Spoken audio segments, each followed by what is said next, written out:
Buenas noches, amigos de La Cruz TV, bienvenidos a este espacio de opinión pública, conversando siempre con nuestra gente, con diferentes invitados especiales. Hoy no teníamos planeado conversar con nuestro amigo Pablo Barahona, quien tiene un gran recorrido, conocimiento político, también abogado litigante que anda visitando la zona del Cantón de la Cruz. Bienvenido, licenciado, y de verdad es un honor recibirlo en nuestro medio de comunicación, que es un medio regional, que es la voz del pueblo y que está para conversar con ustedes, con los actores sociales más importantes de nuestra comunidad, pero de nuestro país también. Bueno, no, muchas gracias, Oscar. Para mí es siempre un placer, además acompañado con este eco de fondo natural, con los dueños de este lugar tan bonito y bueno, con ustedes, que son los que alimentan esta región y le dan vida. Yo a los medios regionales les tengo siempre una especial deferencia y más cuando sé que hay periodistas jóvenes echándolos a andar. Yo creo que uno de los temas que hay que revisar en este país es precisamente la concentración en muy pocos medios que llamamos tradicionales y la desatención a los medios regionales, que deberían cada vez más tener atención y no solo eso, sino patrocinio público y que ojalá los ciudadanos sepan valorar, porque los medios regionales son los que ponen los acentos que le interesan a la gente en las regiones. Los otros todos son meseteños o vallecentrinos. Claro. Y entonces Costa Rica ha tenido, con esto cierro este breve saludo, ha tenido un pecado original, pecado de nacimiento, y es que los españoles fundaron Costa Rica viéndose el ombligo, es decir, es un país vallecentrino. Si usted abre un poco su visión al mundo, los grandes países han puesto primero atención y se han desarrollado de afuera hacia adentro. Las más grandes ciudades, las más pujantes, por ejemplo, en Estados Unidos, Nueva York, ¿verdad?, por un lado, y Los Ángeles, California, del otro lado. Esos son costas. Claro. Igualmente, si usted se da cuenta, en Chile, en Buenos Aires, en Argentina, en Brasil, en los países más importantes, Panamá, todos están a la orilla del mar. Claro. Y los que no le dan una enorme importancia y potencian muchísimo a las localidades, a las grandes llanuras. Nosotros, por el contrario, las hemos abandonado y nos hemos desentendido incluso zonas fronterizas, claro, con todo lo que eso implica, lo que ustedes pueden ser mejores testigos que yo, ¿verdad? Claro. Así que un placer. No, totalmente de acuerdo. Y hablábamos de algo importante que yo le comentaba a usted ayer, Pablo, que es el tema de la falta de fortalecimientos, de apoyar a los medios regionales. Claro. Que hacemos una labor diferente a los medios grandes tradicionales que se le llaman, que estamos más cerca del pueblo, claro, para continuar con el tema y esperando que la clase política nos vuelva a ver y nos apoyen, porque realmente sería fortalecer la comunicación y el artículo 29 de nuestra Constitución, claro, política, que dice la libertad de prensa y expresión. No, y yo diría que también el 33 de la Constitución, que dice que todos somos iguales, pero aquí se ve el tratamiento de unos son más iguales que otros, ¿verdad? Si uno se da cuenta, la inmensa mayoría de la pauta, por ejemplo, oficial de gobierno, que es la que hoy está sustentando a medios tan importantes, yo hablo con nombres y apellidos siempre, como La Nación, como Canal 7 y otros, esa pauta oficial se concentra fundamentalmente en esos grandes medios. Y eso es un error, porque además eso es bueno que el ciudadano lo sepa. Eso es lo que explica por qué esas televisoras, esos periódicos, algunas radioemisoras muy grandes defienden un día sí y otro también la agenda del gobierno turno. Ahora es el PAC en esta noche larga de 8 años que han representado el PAC. Pero antes era Liberación y también la Unidad, y siempre le han puesto mucho dinero, son medios tradicionales, pues para que les hagan no periodismo, sino porrismo. Y se olvidan de que los medios regionales tienen, vamos a ver, muchísima más atención de su propia gente, porque estás hablando de los temas que realmente les interesan. Así ocurre en las llanuras de San Carlos, en el norte, así ocurre en el Caribe también, tanto en las llanuras como en la costa. Y yo sé que también ocurre así en Guanacaste, donde los medios regionales tienen mucho más credibilidad, porque además ustedes, que son los que los conducen, los que dirigen estos espacios, son vecinos, son amigos, han sido compañeros de trabajo, de colegio, de vida, de la región. Entonces la gente confía en ustedes y reconocen ustedes ese esfuerzo como emprendedores. Yo tengo la idea de que ojalá pudiéramos echar a andar un proyecto de ley y presentarlo, en donde, claro, tienen que incorporarse los medios regionales y ayudar a empujar eso, pero un proyecto de ley en donde podamos asegurar que una buena parte hay que definir si es un 40, si es un 30 o si es un 50%, cuánto debería ir del presupuesto nacional dedicado a publicidad, cuánto debería asegurarse o sí por ley a los medios regionales. Eso dinamizaría muchísimo, provocaría incluso empleo, porque probablemente andarías con un camarógrafo, tendrías un asistente, podría crecer un pequeño canal. Habría entonces, por tanto, mucho más publicidad para tu medio y eso dinamiza las regiones. El presupuesto de la millonada que se gasta el gobierno y las instituciones en los medios tradicionales, pegarle un mordisco a eso y redirigirlo hacia las regiones, es algo que no solo hay que hacer a nivel de publicidad, sino que también habría que hacer en otros temas, en educación, en el gasto en infraestructura, en el gasto en seguridad.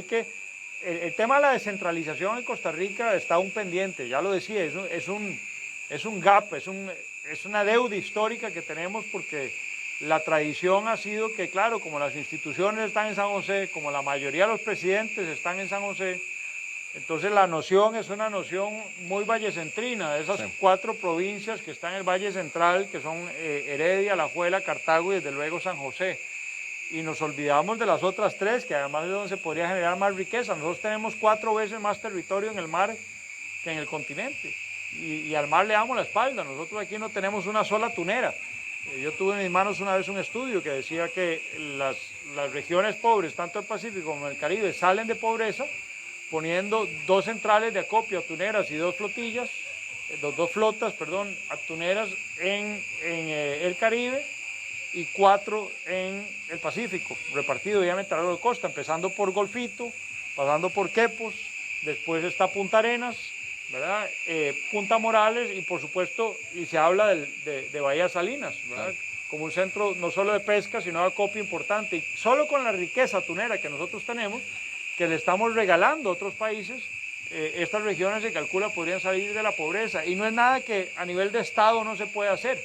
Lo que pasa es que también la ciudadanía tiene que pellizcarse. Organizarse. Y pujar para eso. Claro. Y que los políticos escuchen, pero tener proyectos que son mucho más ambiciosos, como esto. Es decir, una flota atunera en el Atlántico y otra en el Pacífico, con centros de acopio. Porque el atún, la gente no sabe cómo funciona, pero eso es por acuerdos internacionales que están protegidos. Entonces, cada país, según su territorio marítimo, tiene un tonelaje asignado. Entonces, Costa Rica tiene X cantidad. Si no lo explota, tiene que cederlo a aquellos que sí tienen capacidad de explotación. Claro. Ahí están los países asiáticos, que son tremendamente agresivos con el mar. Claro. Y nosotros estamos perdiendo las riquezas, las estamos regalando a ellos porque lo que estamos diciendo es, como nosotros no podemos pescar, éntrenle ustedes en nuestro propio territorio, con nuestra propia riqueza marítima y con las necesidades que hay en este país. Ahí es donde se da cuenta que este no es un país pobre, sino es un país subadministrado, ¿verdad? Sí, totalmente de acuerdo y que nos hace falta organización. El tema está interesante y vamos a continuar porque tengo que darle las gracias a Bar Restaurante El Indio, que nos abrieron las puertas, y doña María, Fran, siempre nos atienden de la mejor manera. A los que se vienen conectando, los que nos van a ver posteriormente, hoy conversamos con Pablo Barahona, analista político, abogado litigante, ex embajador de la República, si no me equivoco, en la Organización de Estados Americanos. Así es. Así? Así es. Tiene una gran experiencia y creo que es un personaje importante, que una cara conocida en diferentes medios, dando su punto de vista en temas políticos, y que hoy me honra con su presencia para conversar de la política y la realidad nacional, que es importante en un momento tan trascendental, donde vamos a escoger a los futuros diputados y al futuro presidente de la República en un país que está sumergido en tema económico por tema de salud sanitaria y que necesita proyectos y que necesita voluntad política. ¿O no es así, licenciado? Así es. No, estamos en una crisis muy severa. Yo he dicho, el cambio está en nosotros en relación al que está en todos nosotros. Obama tenía un lema muy interesante que era we can, ¿verdad? Nosotros podemos, y después a los años cuando le preguntaban, bueno, ¿y por qué esto no se ha hecho? ¿Por qué aquello otro no se ha hecho? Y dice, bueno, yo nunca dije yes I can, yo siempre dije yes we can, es decir, es una cosa de trabajo en conjunto. Un país no se construye con individualidades o desde individualidades, ni siquiera con visiones particularistas, digamos, sectoriales. Y eso es lo que nos ha venido pasando. Es decir, estos últimos gobiernos, por ejemplo, han puesto acento solo para los grandes empresarios. La reforma fiscal fue totalmente regresiva, nuevamente dándole la espalda a las costas, a las necesidades del agro, y el agro, me refiero al agropecuario, ahí está la ganadería también. al turismo, por ejemplo, que el turismo llega a ser un motor que produce entre un 6 y un 8% del PIB y es la industria sin chimeneas, que llamamos la industria verde. Y el turismo está compuesto en su inmensa mayoría por lugares como este, como el Indio, es decir, que es una microempresa con pocos empleados, muy pujante y que la pulsea. Son muy pocos los desarrollos del estilo Dream Las Mareas, aquí atrás, o estilo el Hotel Fiesta o el Hilton Garden en el aeropuerto, para quedarme aquí en la zona. Si usted da cuenta, Manuel Antonio, que es el polo turístico por excelencia en este país, digamos, es el mayor productor, digamos, de divisas turísticamente hablando, con una base nacional. Obviamente, si usted la compara, el polo papagayo, eso es otra historia, pero eso es un desarrollo que tiene poco que ver con Costa Rica, lamentablemente. Pero a lo que voy es a decir, produce un nivel de encadenamiento la industria turística tan importante que deberíamos priorizarlo, porque ahora me contaba la dueña de este lugar que aquí hay varias familias que están comiendo que vienen de Dream Las Mareas, pues que ahí todo es incluido, lo cual no dice solo muy bien de esta cuchara, sino dice del poco encadenamiento que provocan negocios como ese, que si bien es cierto, producen empleo masivo para la gente de la zona, pero normalmente los proveedores no son de la zona, los proveedores vienen de afuera, y son las grandes distribuidoras, ¿verdad? No le voy a hacer publicidad ninguna. Sí. Los pequeños negocios como este no, por lo general le compran a gente de la zona, los trabajadores obviamente son de la zona. Al turismo deberíamos volverle a apostar en este país. Claro, pues estamos en una situación especial mundialmente hablando que tiene que ver con la pandemia. Entonces, pensar en que nosotros vamos a reavivar eso en este 2021, no. Tal vez no al principio de 2022, pero nosotros deberíamos estar turísticamente totalmente restablecidos a finales del otro año y ni qué decir para el 2023, donde deberíamos apostarle a recuperar lo perdido.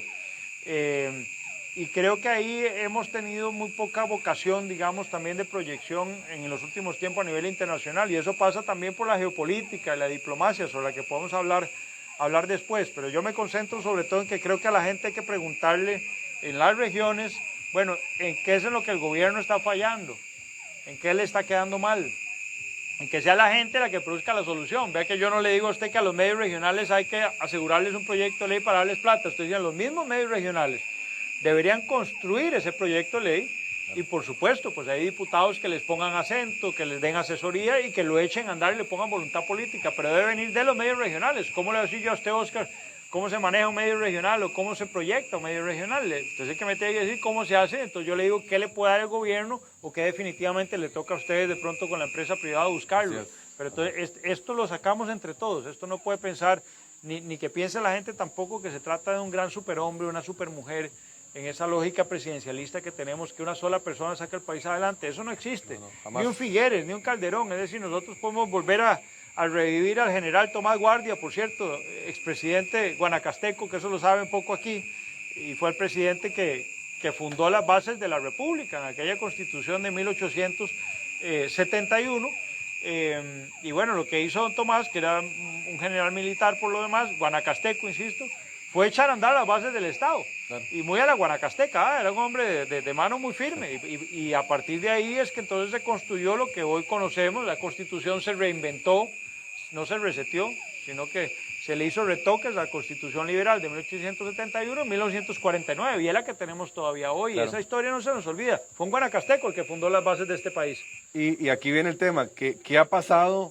¿Qué ha pasado después del 48, el 49 hasta la fecha? A mí me llamó la atención lo que conversamos ayer, que no ha pasado algo histórico después de eso en nuestro país y que el país necesita avanzar.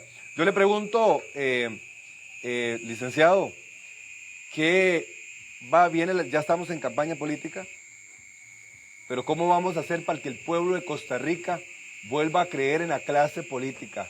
Y ya me quiero meter en un tema muy sensible, porque qué mejor que escucharlo de usted por la experiencia que usted tiene, pero la gente no cree en los políticos. Y ahora, con algo muy inusual, desde el 2006 que hubieron 14 partidos políticos en una sola papeleta, ahora estamos hablando de más de 25, 26, 27 partidos, creo que son. ¿Qué analiza usted respecto a esta realidad política? Empezaría por lo primero que dijiste, porque es una pregunta con un contexto muy amplio que hacer, lo cual habla muy bien de tu formación periodística, porque yo siempre he dicho que las regiones no deben tener un ojo tapado tampoco hacia lo nacional, y a veces el regionalismo tiende a eso, y acabas de hacer un abordaje que viene de lo local hacia lo nacional. Yo tengo muchísimos años de quejarme, de quejarme férreamente, de ser crítico con la realidad nacional, y de decir que en este país no pasa prácticamente nada importante desde la Constituyente del 49, salvo la creación de la Sala Constitucional en el 89, que desde luego, pues sí, podríamos debatir, pero la Sala Constitucional, digamos, sí implicó un cambio, digamos, a nivel nacional. Todo lo demás estaba, el Tribunal Supremo de Elecciones, lo que llamamos Tribunal de Cuentas, estaba en su momento, incluso había un poder establecido en la Constitución que era el poder conservador, de eso podemos hablar en otra ocasión para no meternos mucho en historia. Pero lo cierto es que lo primero que tenemos que hacer, y insisto, sigo hablando en plural, estoy incluyendo a los que nos escuchan, porque parte del problema es que debemos olvidarnos de esa pendejera, voy a hablar a la guanacasteca, que los sociólogos políticos describen como el complejo del Peter Pan, que es, Peter Pan siempre estaba con la idea de que llegara un adulto a rescatarlo. La solución venía de otro, venía de afuera, de un adulto, de tal manera que Peter Pan, aunque era mayor, se declaraba en minoría de edad. Y eso le pasa un poco a la ciudadanía costarricense, que nos pueden estar viendo, y a mí me gusta socollonearles un poquito esa cámara. Claro. Y dicen, no, entonces la solución me la tienen que dar esos otros, el alcalde, el regidor, o Oscar como ente comunal, o los empresarios, o alguien más me tiene que dar la solución, pero no es así. La solución se construye entre todos. Por eso hay que preguntarle a las localidades, bueno, ¿dónde le echamos el zapato? ¿Qué está dispuesto usted a poner? ¿Qué puede venir de ahí mismo? Porque digámoslo bien, estamos frente a un estado quebrado. Es decir, aquí no se trata de pedirle, esto no es un banco. Aquí lo que se le pide al Estado lo tiene que pagar alguien, y normalmente lo pagan los empresarios. Entonces hay que partir de ese equilibrio, ¿verdad? Si le pedimos al Estado, el Estado nos lo viene a cobrar por otro lado. Entonces a veces mejor, bueno, pero no me lo cobre todo, yo estoy dispuesto a contribuir con esto. Pero lo que yo quiero es decir que lo primero que tenemos que hacer todos es pensar en grande. Claro. Costa Rica no nos dicen ticos por nada, sino porque todo lo pensamos en chiquitico.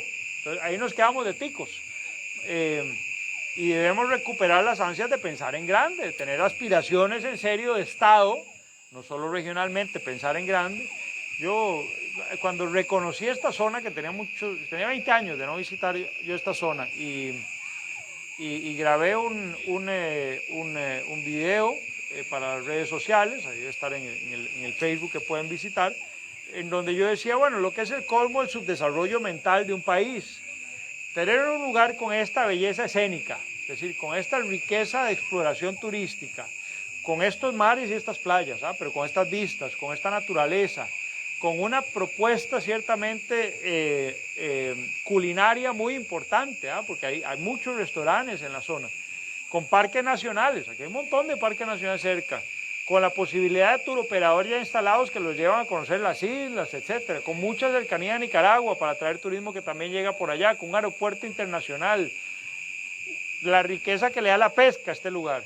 Y yo decía, ¿y cómo es que la Cruz Guanacaste como cantón está con los problemas de inseguridad, de desempleo que tiene? Es absolutamente inexplicable, ¿verdad?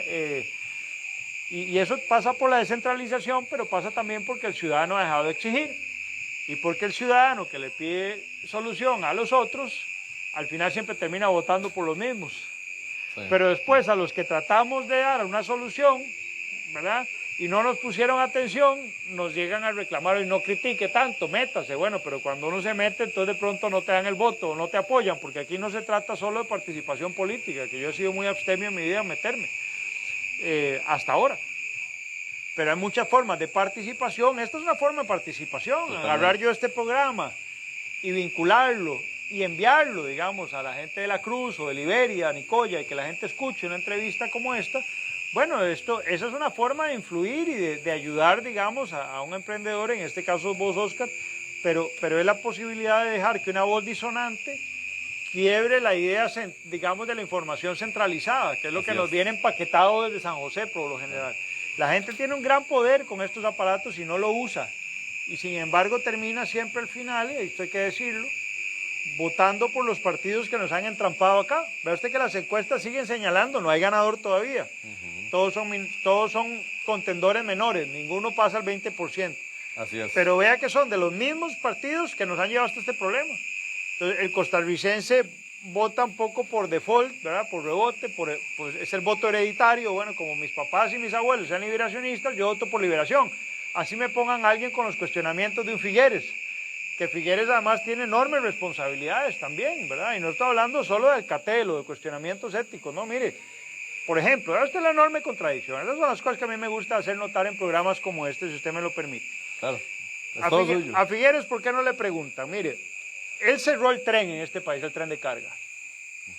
Y todos aquí probablemente hemos conocido gente que se ha muerto por un accidente con un tráiler en estas carreteras. Claro. Y cuando yo manejo de aquí a Liberia, cuando yo veo esos trailers venir y rayar como rayan, yo me agarro duro y aprieto los dientes, ¿verdad? ¿Cuánta gente no se ha muerto por ese tránsito? Que es un tránsito que no es para esas carreteras, son sumamente angostas, muy poco señalizadas, con mal mantenimiento. Bueno, esos trailers que nos metieron aquí, esa cantidad de trailers que nos metieron en las carreteras que transitamos normalmente todos nosotros, que fueron para eso diseñadas, no para los trailers, antes se movían por tren. El señor Figueres toma la decisión de mandarlo a la calle. Nos despedazan las calles. Usted recuerda cómo estaban las calles a principios de este siglo, claro, despedazadas. Claro. ¿Por qué? Porque ese asfalto no estaba diseñado para soportar esa cantidad de trailers de carga pesada. Entonces despedazaban las carreteras. Y ahí el problema de inseguridad vial. Pero además hoy Figueres nos dice que él es verde, como su hermana, que ellos ya están por cambio climático. Yo le pregunto la huella de carbono que han dejado desde el 98, que gobernó Figueres y tomó esa decisión con el 99, hasta hoy, por una simple decisión política de cerrar el tren de carga, que obviamente deja una huella de carbono, pero es muchísimo menor, que en vez de mandar eso con una sola máquina pegada al frente, jalando todos esos trailers, todos esos containers por el país, los pasamos a un container por cada motor de 7.000, 8.000 centímetros cúbicos quemando diésel en este país. La huella de carbono, sí, digamos, el peso, la huella de carbono hay un mayor impacto que tiene que pagarnos Figueres, hace que a mí me da una tremenda risa y un tremendo encono, también un enojo que nos quieran ver la cara tontos. Y sin embargo hay gente que piensa votar por Figueres. Y por otro lado está Avendaño con su partido de cristianos, y por otro lado está Fabricio, que a mí me parece lo más deleznable, que exploten el tema religioso, que es un tema sagrado para todos nosotros, no importa cuál es nuestro credo, pero es un tema sagrado que no se debería ensuciar con la política, ¿verdad? Y cuando a mí alguien me viene con un pasaporte religioso entrando a la política, yo ya ese lo pongo en remojo, más allá de los cuestionamientos que tienen todos esos partidos a nivel de financiamiento político, Liberación, bueno, el Libertario, y ahora aparece Otto Guevara con otro partido nuevo, que es otro descaro absoluto. Después está el PUS con cuestionamientos, el PAC, ni se diga, con cuestionamientos, condenado por manejos espurios en el financiamiento político. Y a mí eso me parece terrible, porque el costarricense, no es que me parezca terrible que los políticos sean una manada de pillos, sino que el costarricense deje pasar eso y diga, bueno, pero no importa que roben, lo importante es que hagan, pero tampoco hacen. Pero es que aquí viene algo que me llama la atención. Bueno, y es que ya por lo menos Figueres hizo lo que hizo, ya sabemos que es algo viejo conocido y claro, sabemos lo que va a hacer. ¿Usted cree que eso es algo conformista de la sociedad? No solo conformista, sino que me parece un relajo, porque hay un cinismo, ¿verdad? Es decir, y un nihilismo, explico el término. Nihilista es aquel, digamos, que prescinde de los valores, que todo le importa. Es decir, que no hay valores, ese es el nihilismo, una vida sin valores. Ahí está el Marqués de Sade, hay muchas expresiones literarias en esa dirección. El elector nihilista hoy es el que dice, total, ¿qué importa? De todos roban, lo cual no es cierto. Es decir, decía una filósofa francesa, Simone de Beauvoir, que es la fundadora del movimiento feminista moderno, tal como lo entendemos hoy, la novia de Jean-Paul Sartre, fue una filósofa, sobre todo Sartre, pero ella también muy importante en las protestas de mayo del 68, unas protestas juveniles muy importantes en París, y decía, nadie es un monstruo si lo somos todos. Entonces yo parafraseo eso diciendo, nadie es un corrupto si lo somos todos. ¿Por qué? Porque normalizamos la corrupción, y no es cierto. Yo he tenido 6 cargos públicos importantes y nunca me he robado un 5, al contrario, he renunciado a viajes. Fíjense qué interesante. Yo desde hace años venía peleando una viajadera que le agarraba a los jerarcas y a los funcionarios públicos medios. ¿Cuánto congresito hay? Se apuntan. Pagado por el gobierno o pagado al final igual por los gobiernos, porque aunque sean las ONGs, a las ONGs la plata se las ponen los gobiernos, entonces lo pagamos al final los ciudadanos. Yo le decía, mire, pero ese viaje que usted va, usted lo puede hacer por teleconferencias y para eso están las computadoras. No, es que uno aproveche, se reúne. Bueno, la pandemia nos demostró que yo tenía razón, era una viajadera que podíamos parar totalmente. Y el ahorro al Estado costarricense. ¿Qué hizo? El año pasado no hubo Asamblea General de Naciones Unidas, sino solo todo digital. Sí. ¿Qué acaba de hacer ahora a finales de septiembre, las últimas 2 semanas, Alvarado? Se fue de viaje y se fue a Nueva York, a la Asamblea General, que ya no hacía falta ese desplazamiento, que perdón, viene otra vez la hipocresía. ¿Cuánto cuesta en huella de carbono cada viaje de esos en un avión? Yo le pongo a usted una consulta. Por ejemplo, la señora Cristiana Figueres. Es cuestión de pedir la migración. Usted que es periodista, todos los viajes que ha hecho doña Cristiana Figueres a Londres, donde estudió y donde trabajó. Un viaje de Londres, ida y vuelta, en huella de carbono, supone la misma carga que lo que gasta una familia de 8 personas en un año. Imagínese.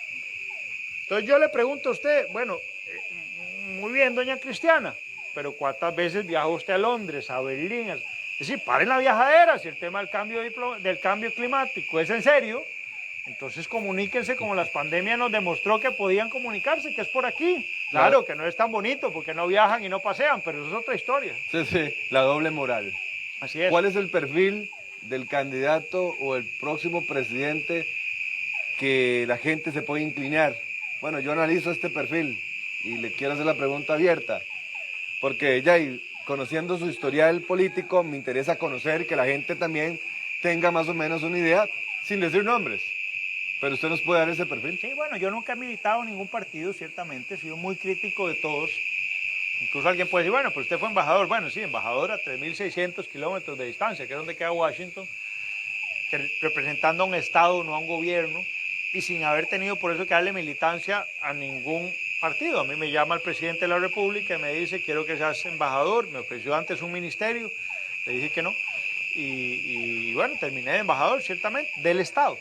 Entonces puedo hablar de esto con mucha franqueza, porque lo digo con mucho orgullo y he pagado... Y sin ninguna hipocresía, porque al final caeríamos en lo mismo. No, es que he pagado un precio muy alto, además, por ser tan directo en estos análisis. Ese precio en un país pequeño donde todo el mundo se conoce, aquí ya yo me eché encima hoy a José María Figueres, a Cristiana Figueres, bueno, y ahí va usted haciendo el recuento de muertos en cuanto dure el programa. Al final recogemos los cadáveres y los enterramos. Pero lo que yo le quiero decir es que, entonces, yo siendo muy crítico y sin tener yo, digamos, mayor adherencia, yo quiero decir lo siguiente.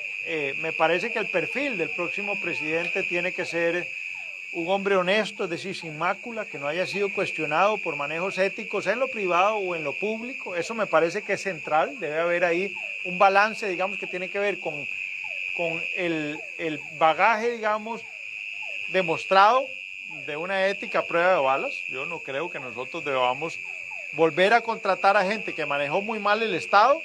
Pues puse el ejemplo del tren, pero también cerró el Banco Anglo. Es decir, digo, porque es en principio el principal contendor, por eso me centro en Figueres, y fue presidente. Entonces dice, bueno, ya tengo la experiencia. La experiencia es para lo bueno y para lo malo, ¿verdad? Y en este caso yo diría al costarricense, fijen lo malo. Me parece que tiene que ser alguien, entonces, honesto, pero honesto probado. Después, y no un deshonesto probado, además. Hay gente que le hacen cuestionamientos menores. No. Estamos hablando de gente que ha sido cuestionada jurídicamente, no solo políticamente. Claro. Fuera de eso, me parece que debe ser alguien que piense en grande. Es decir, que tenga... Yo te quiero interrumpir un momentico, Adelante. Porque Juanpi, nuestro mixólogo, nos tiene preparado algo y quiero pues que pase adelante, Juanpi. Es una bebida... Vamos a tener 3 presentaciones. 3 presentaciones, ahí vamos interesante eso. Para que la gente pueda también observar, salimos de la rutina de la política. ¿Pero eso es para que la gente lo vea o para que nosotros no lo tomemos? Las dos cosas. Ah, bueno. Porque... Ese es el asunto. Si no, ya iba a dar pelea yo aquí. Aquí tenemos un menú muy amplio, el licenciado, y Juanpi es la persona que se encarga de eso. Mucho gusto. Juanpi, Gracias. mencionamos los nombres para... Estamos promoviendo el nuevo trago del indio que se llama la Pasión del Indio en 3 Pasión del Indio. En aperitivo, en intermedio y en digestivo. Son 3 pasos. 3 pasos del nuevo cóctel, una sola comida, te sale La Pasión del Indio. la Pasión del Indio. Ok, usted busca aquí a Juanpi. Muchas gracias, mi hermano. O sea, la idea es que se tomen los 3. Sí, antes de la comida, en intermedio y después en digestivo. Aquí el entrevistador es Oscar, no soy yo, pero yo quiero saber qué tienen esos, cómo Ahí los está la armas. pregunta. La base es maracuyá, Ah, excelente. ron, ron cubano, que nos lo proporcionó aquí el dueño Don Frank. Claro. Un poco de azúcar morena y unos secretitos ahí de restaurante. Detallitos que no Muy se pueden bien, dar. muy bien. Bueno, está bien. Muchas gracias. Pura vida. Gracias, muy amable, Gracias. Juanpi. Yo creo que Continuamos. esa es la parte más esperada del programa, Claro, supongo yo. Y ahora totalmente. dice, bueno, ahora vamos de vuelta con esos aburridos. No, y de verdad, una vez más, darle las gracias a Bar Restaurante El Indio por ese recibimiento. Y también quiero darle las gracias a los amigos de Antaño Costa Rica, que estamos haciendo una fusión de comunicación. Ellos están en Upala y nosotros acá en La Cruz, de la mano con Antaño Costa Rica también, trabajando, jóvenes talentosos que tienen ganas de trabajar por sus comunidades a través de la comunicación. Continuamos con el perfil del candidato a la presidencia. Sí, pero yo continúo con uno de estos también. Buen crea que esto provecho, es en balde, ¿va? buen provecho. Gracias. Hagamos la prueba y le decimos al público de una vez. Mientras tanto voy a leer los comentarios. Delicioso esto, delicioso. Muy suave además, ¿ah? Dice Sergio Sequeira, saludos a ustedes y a mi papá Gilbert Sequeira. Mauricio Arce, saludos. El país necesita avanzar, pero en mi opinión no sé si será sano una constitución muy a las enmiendas o buscar una nueva constituyente y hacer este país más gobernables. Buena pregunta. Es una buena pregunta. No sé si se la respondemos, licenciado. Claro, arranquemos. A ver, yo me he opuesto a la constituyente, no solo como profesor de Derecho Constitucional, sino como abogado que trabaja en Derecho Constitucional hace más de 20 años. Eso no quiere decir que lo que yo voy a decir sea la santa palabra. Es mi interpretación, nada más. Pero yo me he opuesto a la constituyente por varias razones. Primero, porque me parece que estamos en un tiempo muy arriesgado para abrir la caja de Pandora lo que supone el poder constituyente. El poder constituyente implica que podemos cambiarlo todo. Podemos incluso dejar de ser democracia. Es decir, es un reseteo total del Estado. Algunos suponen que pueden haber normas pétreas que no se tocan, pero eso es falso y no se le puede tampoco cercar la cancha a la constituyente, es decir, a los diputados constituyentes antes de que entren en función. Cuando llegan a función, son los amos y señores del país. Y yo me he opuesto porque yo me imagino desde ya esa constituyente. Uno tiene que hacer, en el análisis político se llama prospectiva, que es ver hacia adelante.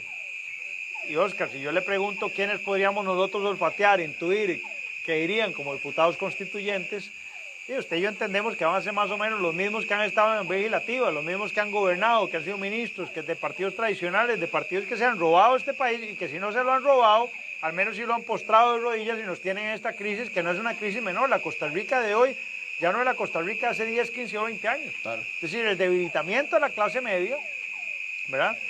El cartel en que se han convertido los bancos en este país ya no nos diferencia mucho del drama de lo que está pasando en otros países, por lo cual Costa Rica, si sigue así, va a dejar de ser un país de acogida para Frank, su mamá y la gente que ha escogido Costa Rica por ser un país muy estable, no solo por su belleza, sino porque aquí se sentían seguros, porque era un país de oportunidades.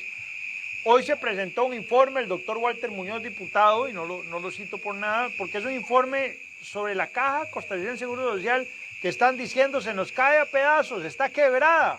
Claro. Y en ese informe hacen recomendaciones muy puntuales de cómo podríamos salvarla. ¿Y sabe qué hacen los diputados de Liberación, de la Unidad y el PAC? Lo archivan.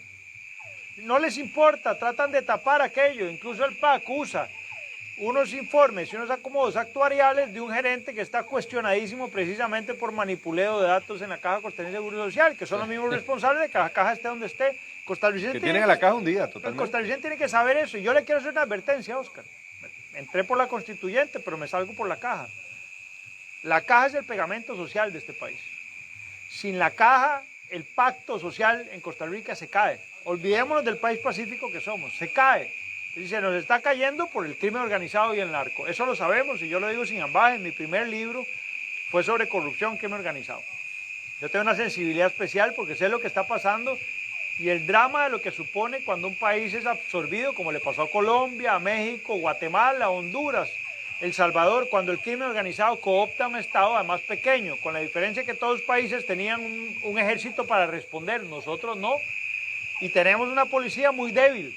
Entonces no tenemos capacidad de defensa, ¿verdad? Yo quiero interrumpirle porque siguen entrando las consultas. Dewin Brenes, quien es un gran amigo, le mando un cordial saludo hasta San José, un reconocido abogado del área metropolitana. Eso quiere decir que hay bastante gente viéndonos, eso me alegra por usted. Oscar. Me preocupa por mí y todo lo que estoy diciendo, pero me alegra por usted. No. Más después de esto, que está tan rico que uno no lo siente, ¿verdad? Pero bueno. Oscar Andrés, saludos a usted y a Pablo Barahona. ¿Qué piensa del tema del empleo público? Y antes que se me vaya, también dice Fran González, ¿qué opinión le merece al doctor Barahona la multiplicidad de candidatos a la presidencia? Bueno, Entonces vamos con lo de empleo público y pasamos con eso. Planteaste lo de la cantidad, digamos, la Lo diáspora dijimos anteriormente. de candidatos, pero Sí, ya pero vamos se a están eso. conectando. Ya vamos a eso, sí. Y no reaccionamos a ese comentario tuyo. Me parece una buena pregunta, pero vamos al tema del empleo público. Bueno, mire, el empleo público es una curita en el casco de un barco que se está hundiendo porque tiene un montón de baches, pero que son de este tamaño y usted le pone una curita. El empleo público no resuelve. Eso es lo primero, ¿verdad? No resuelve porque tiene muchas deficiencias del proyecto. Por ejemplo, la inmensa mayoría de ahorro viene por el tema de los pluses y lo plantearon mal. Claro. Porque lo anclaron a las calificaciones o evaluaciones, digamos, periódicas que se le hacen a los funcionarios. Entonces lo que pasa es que Oscar, si es mi subalterno, yo lo califico anualmente y le pongo un malo o un regular y con eso pierde pluses. Un bueno o un excelente no los pierde, ¿verdad? Entonces, como la idea es que se califique, digamos, objetivamente, entonces esos funcionarios no solo pierden los pluses, sino que después creo que el de 2 calificaciones malas o regulares, el funcionario queda excluido, es decir, se le hace un despido sin responsabilidad patronal.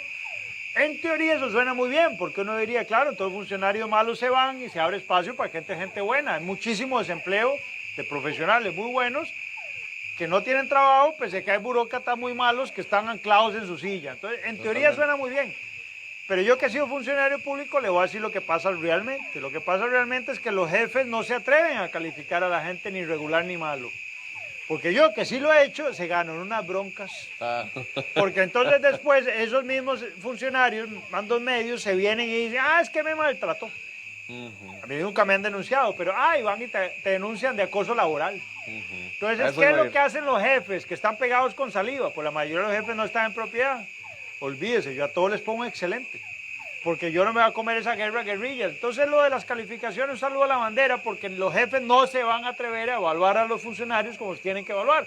Porque a usted le vienen y le dicen que hay 10 funcionarios en la cruz denunciando al alcalde o al auditor o al contador o al proveedor de la municipalidad y para usted eso es noticia muy sabrosa. Claro, pucha, es 10 funcionarios están acusando de acoso laboral al alcalde y la gente escucha eso.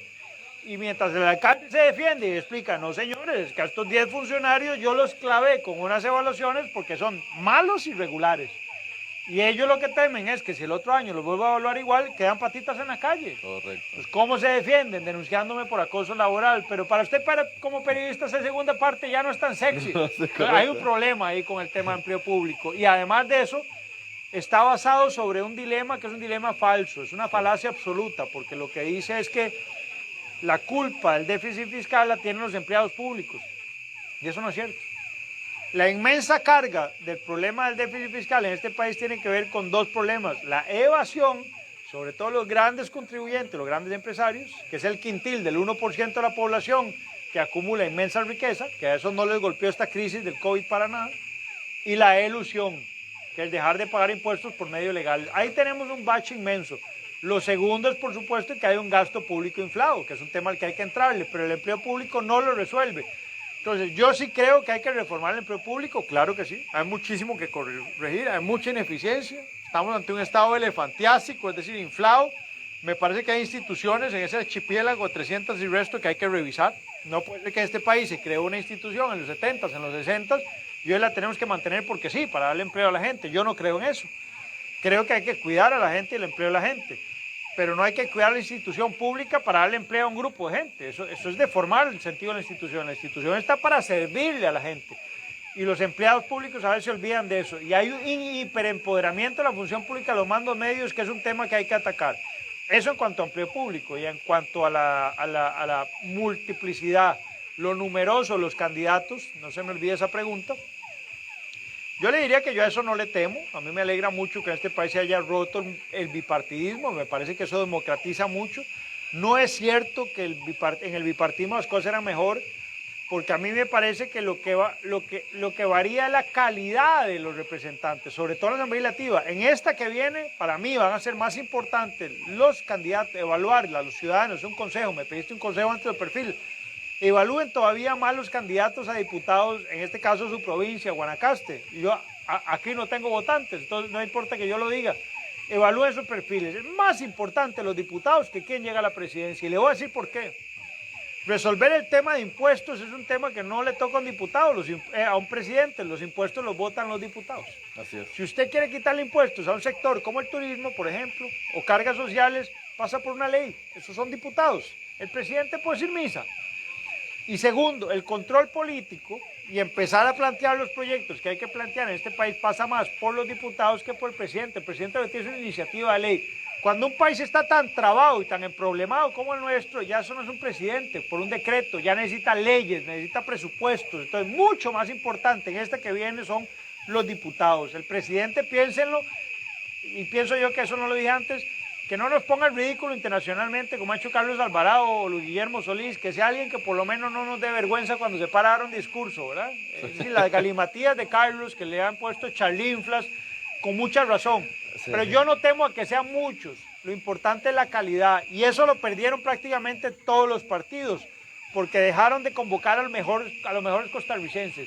Y eso sí me parece que es un error histórico, una deuda que tienen los partidos políticos que debemos corregir, pero que le toca al ciudadano corregir, ¿eh? No a nosotros o de pronto sí nos postulamos. Totalmente. Vamos con la siguiente pregunta para cerrar, porque ya nos estamos pasando Adelante. el tiempo. Dice Mauricio Arce, más que eso de calificaciones son las convenciones colectivas. Me gustaría saber cuál es la razón en una publicación en la que se informa que la planilla pública bajó en este año. ¿Será porque bajaron los viáticos o las horas extras? No, es muy interesante, pero también hay otro punto. La mayoría es por incentivos, que eso es lo que engrosa mucho más, digamos, la planilla del Estado. Son los incentivos, no son las convenciones colectivas. Y las convenciones colectivas lo que más infla son precisamente los incentivos que se integran en esas convenciones colectivas. Y sí, ahí también hay un tema, y hay todo un capítulo sobre empleo, sobre protesta, que a mí me parece que es complicado, porque cercenar en este país el derecho a la protesta. Miren, nacemos protestando, nosotros nacemos llorando. Lo primero que hacemos es llorar porque nos sacan del vientre de la madre calentito, salimos a frío, no nos gusta aquello y nos encandilan. Y entonces empezamos a protestar y a llorar como locos hasta que nos dan de comer y nos abrigan y nos ponen en el pecho de alguien que nos quiere. Entonces nacemos protestando. Limitar ese primero y último derecho, porque es el último que nos queda para recuperar los derechos que hemos perdido. Entonces yo creo que en cuanto a derecho de expresión, el derecho a la protesta hay que defenderlo a ultranza, porque es el último que nos queda ante gobiernos totalitarios. Y recordemos que este es un gobierno, es el gobierno de la UPAT, ¿verdad? Sí. Es decir, ya hay intentos aquí, ya hay visos. Recordemos que Carlos Alvarado dijo, bueno, no, tal vez no debemos acortar el periodo presidencial, sino más bien extenderlo un poquito por el COVID. Y bueno, le cayeron encima y no, está bien. ¿Verdad? Entonces, yo no me confío en este país de que somos democráticos y aquí nunca va a pasar nada. Eso dijo Venezuela, ¿verdad? Y bueno, estamos con un problema, hay que decirlo, muy crítico, del que no nos ocupamos, no están las preguntas, que es Nicaragua. Sí.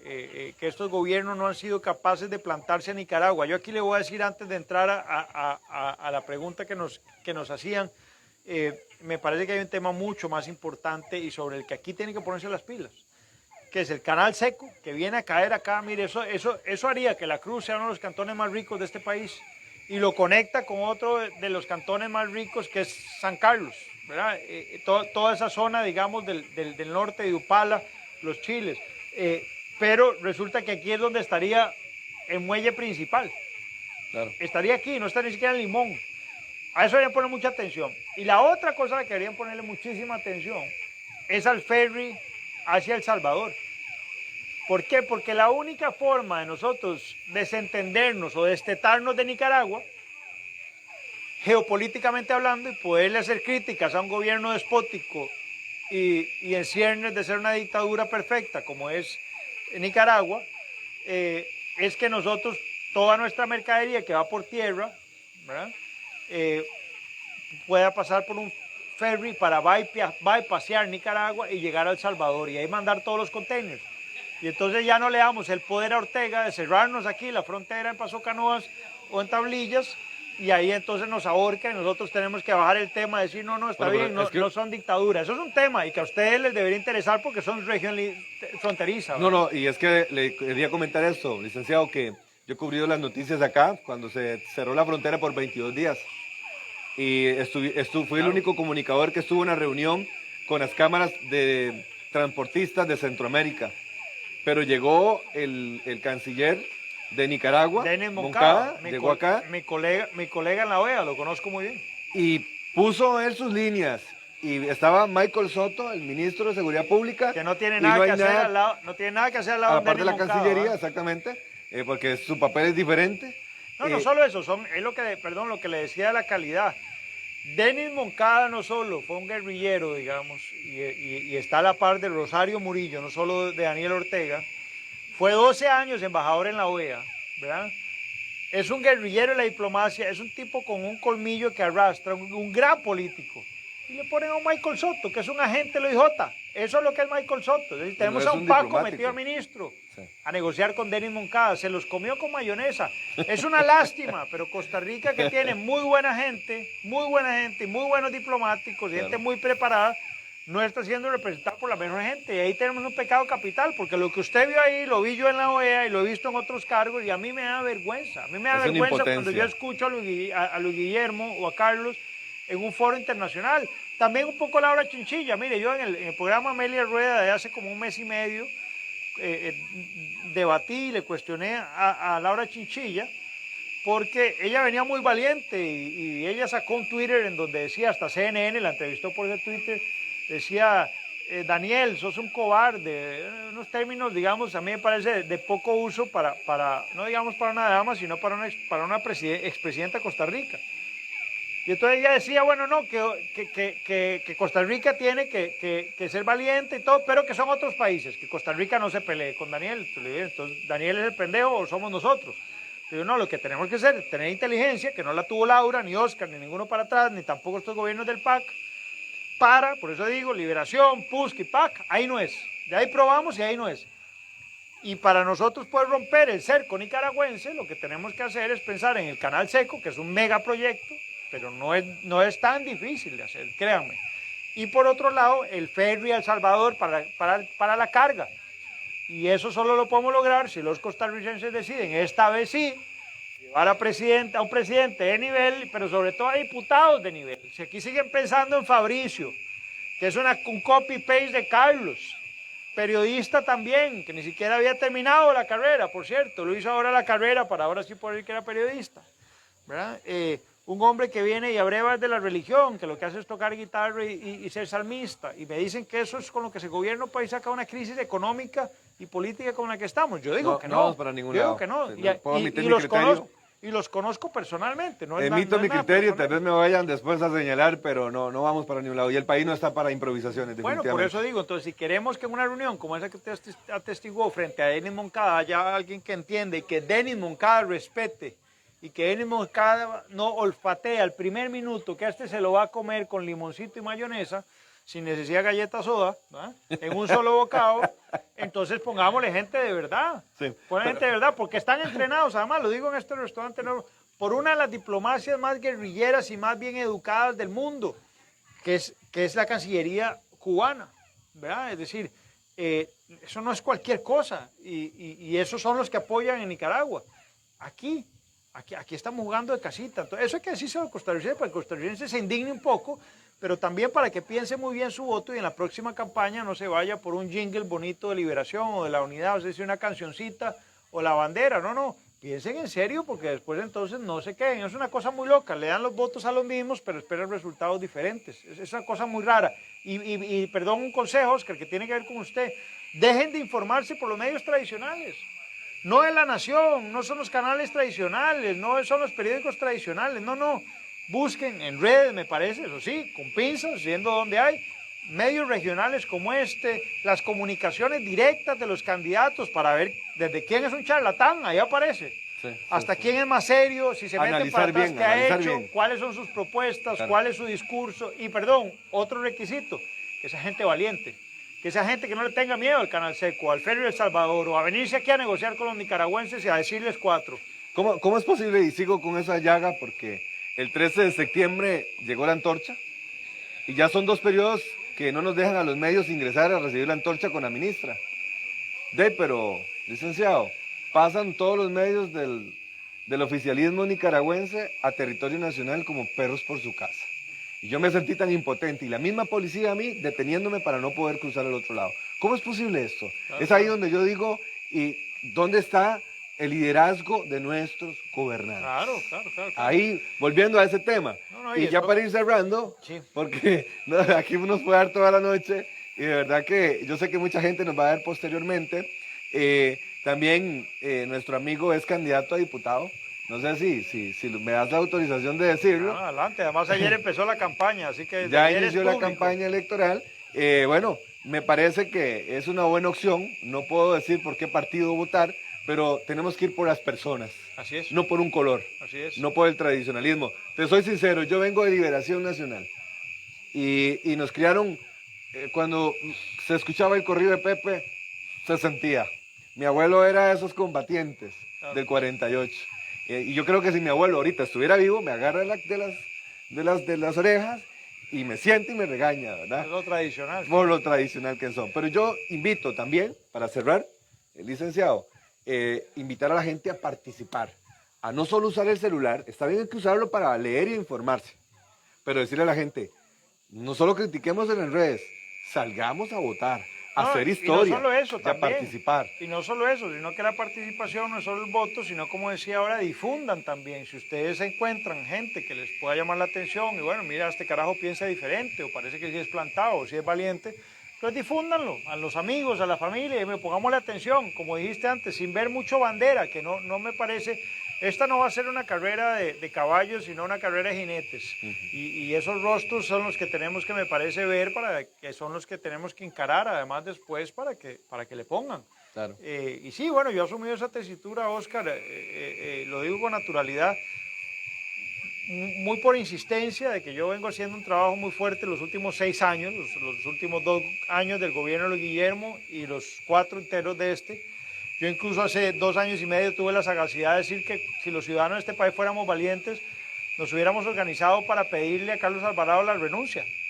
No destituirlo, no un golpe de Estado, no, la renuncia y elecciones anticipadas. En cuestión de 3 meses tenemos otro presidente. Fue obvio desde el principio que no podía y que no iba a poder.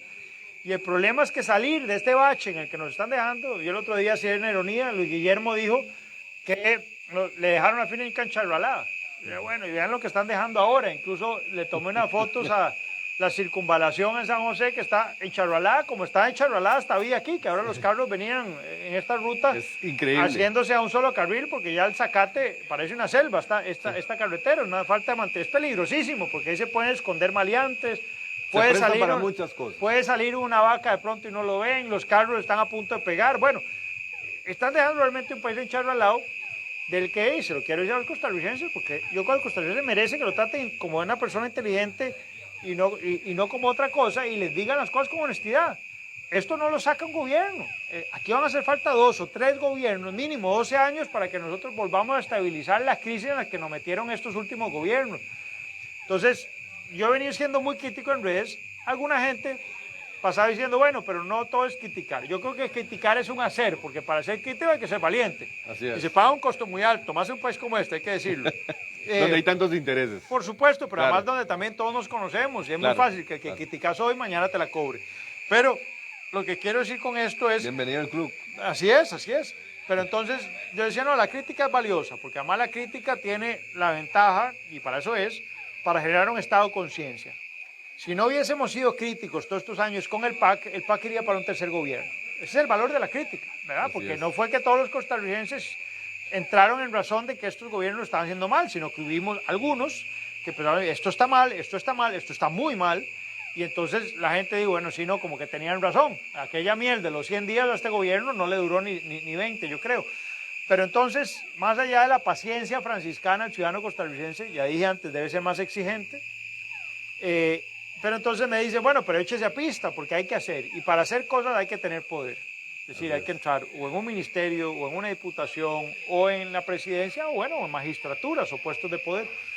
Y entonces a mí me invitaron a participar en el Partido de Integración Nacional, que es de los 4 partidos más longevos, que tiene más de 20 años, el PIN acaba de cumplir 25. Están Liberación, el PUSC, voy por orden cronológico, el más antiguo Liberación, luego el PUSC en el 81-82, que se funda, y después sigue el PAC. Estos 3, sigue el PIN y después el PAC.